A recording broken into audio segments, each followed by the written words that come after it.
Okay mga papi, done installation po tayo dito sa Honda Beat version 3 ng 3.5 package. Bali ang inabil po ni Sir DSK 40 watts. Bali dito po natin siya nilagay.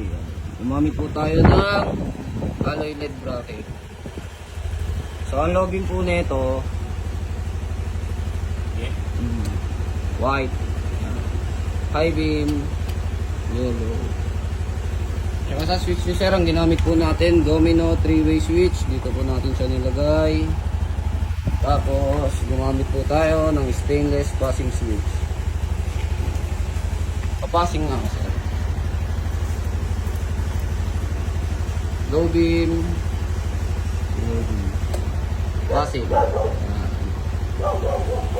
Okay, sa busina ni Sir, ang ginamit po natin, Kia horn. So kapag ito naka-off, stock horn po siya.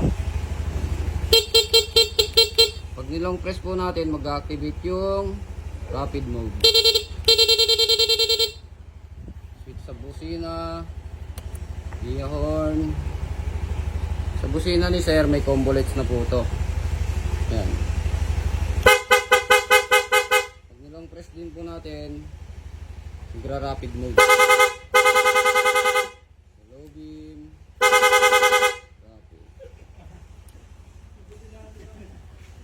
Okay, sa mga gusto mag-avail ng gantong package, pumunta lang po dito sa Scooteristas online shop. Maraming salamat po.